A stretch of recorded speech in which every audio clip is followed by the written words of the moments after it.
Assalamualaikum warahmatullahi wabarakatuh. Perkenalkan, kami dari kelompok 10 akan mempresentasikan makalah kami dengan materi kelompok hakikat manusia sebagai objek dakwah. Sebelum itu saya akan memperkenalkan anggota kelompok 10, saya sendiri, Rangga, dan rekan saya Nisa. Selanjutnya saya akan membacakan materi hakikat manusia sebagai objek dakwah. Dalam pengertian yang integralistik, dakwah merupakan suatu proses yang berkesinambungan yang ditangani oleh pengemban dakwah untuk mengubah sasaran dakwah agar bersedia masuk ke jalan Allah dan secara bertahap menuju kehidupan yang islami. Sudah bukan waktunya lagi dakwah dilakukan asal jalan tanpa sebuah perencanaan yang matang, baik yang menyangkut materinya, tenaga pelaksananya, ataupun metode yang digunakannya. Kata dakwah atau mengajak secara esensial mengandung 3 dimensi yang sangat integral, yaitu yang tidak bisa dipisahkan antara satu dengan yang lainnya. 3 dimensi yang menjadi objek dakwah. Yang pertama ada dimensi penyadaran. Dimensi penyadarannya sendiri pada hakikatnya dakwah menghendaki agar manusia sadar terhadap jati dirinya sebagai makhluk yang beriman kepada Allah. Menurut Ibnu Taimiyah, pada dasarnya manusia dilahirkan ke dunia tidak memiliki pengetahuan apapun. Ungkapan ini berlandaskan pernyataan Al-Quran surat Al-Naml ayat 28. Sesungguhnya Tuhanmu akan menyelesaikan perkara di antara manusia dengan keputusannya. Ayat ini menjelaskan bahwa manusia kondisi awalnya tidak memiliki pengetahuan apa-apa. Namun demikian manusia dibekali dengan daya-daya potensial yang disebut fitrah. Yang kedua ada dimensi pembebasan. Setelah melakukan penyadaran, maka langkah selanjutnya adalah aktualisasi pembebasan, yaitu menghapus dunia alam yang tidak islami menjadi islami. Dengan kata lain, dakwah dalam konteks pembebasan berarti melakukan rekonstruksi masyarakat yang islami. Oleh karena itulah, pemahaman dakwah dalam proses pembebasan identik dengan islamisasi seluruh kehidupan manusia, karena dakwah merupakan salah satu manifestasi keimanan seseorang atau muslim dalam amal saleh. Yang ketiga ada dimensi pelembagaan. Sebagai manifestasi teologis, dakwah harus diimplementasikan dalam kehidupan sosial, yakni dengan melembagakan nilai-nilai islami ke dalam tatanan masyarakat. Kewajiban mengajak manusia supaya masuk ke jalan Allah atau sistem Islam pertama-tama ditunjukkan kepada setiap muslim. Namun, karena dalam masyarakat terdapat kompleksitas masalah, maka usaha-usaha dakwah tidak akan efektif jika dilakukan secara individual. Oleh karenanya, dalam Al-Quran surat At-Taubah ayat 71 yang artinya dijelaskan bahwa untuk menegakkan kebenaran dan keadilan serta mencegah kezaliman sesama muslim diharuskan bekerja sama. Selanjutnya ada pendekatan filosofis tentang hakikat manusia. Ada manusia, usia, pendidikan, profesi, tempat tinggal, budaya, jenis kelamin, dan sunnah. Yang pertama ada manusia dengan sifat dasar. Dalam pendekatan terhadap manusia supaya bisa menerima ajakan dakwah atau pesan dari kita, ada beberapa hal yang perlu diperhatikan, yaitu 1. Tertutup. Dalam menghadapi orang yang tertutup, tentunya yang berdakwah tidak boleh bersifat memaksa kepada objek dakwah.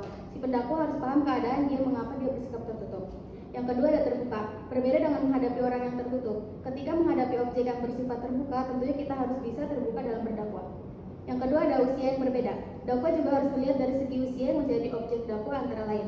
1. Kanak-kanak. Dalam berdakwah kepada kalangan anak-anak, tentulah tidak boleh disamakan dengan berdakwah kepada orang yang dewasa. 2. Remaja. Bagi kalangan remaja, dakwah bisa dilakukan dengan memberikan motivasi supaya dia selalu bersemangat dalam beramal dan bangga menjadi remaja Islam. Yang ketiga ada berdewasa. Adapun bagi orang dewasa, dakwah seharusnya lebih kepada yang bersifat bagaimana berhubungan dengan Allah dan manusia atau disebut dengan muamalat.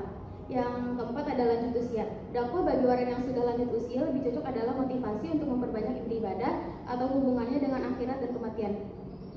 Yang ketiga ada pendidikan. Pendidikan menjadi hal yang harus diperhatikan pula ketika berdakwah. Kita harus tahu objek dakwah yang dihadapi itu dari segi pendidikannya.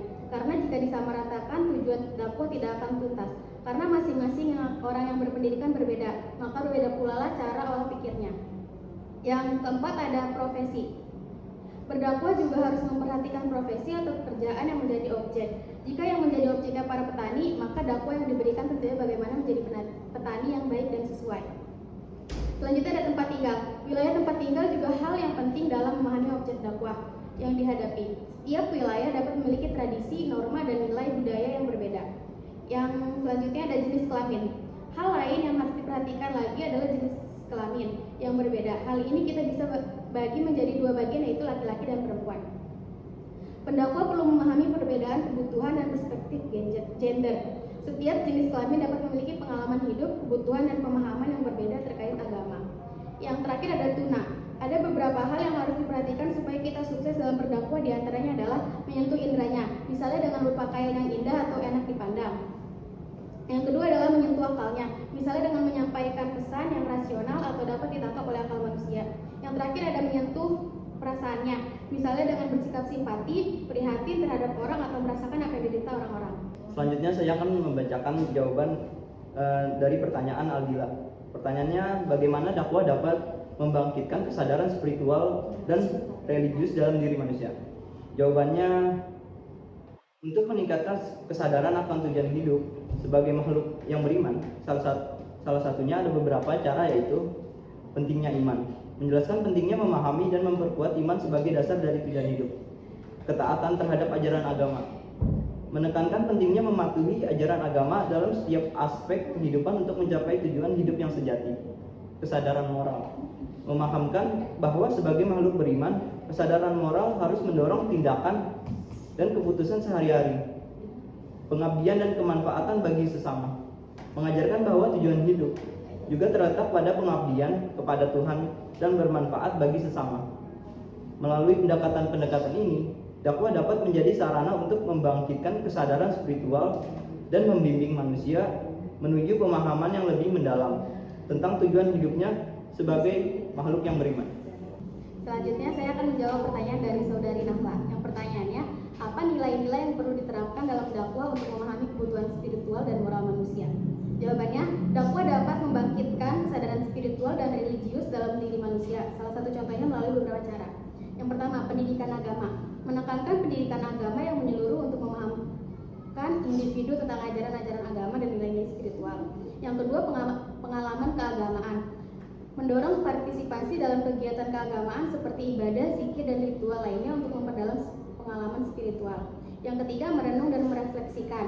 Mendorong individu untuk merenung dan merefleksikan makna hidup, tujuan keberadaan, dan hubungan dengan Tuhan.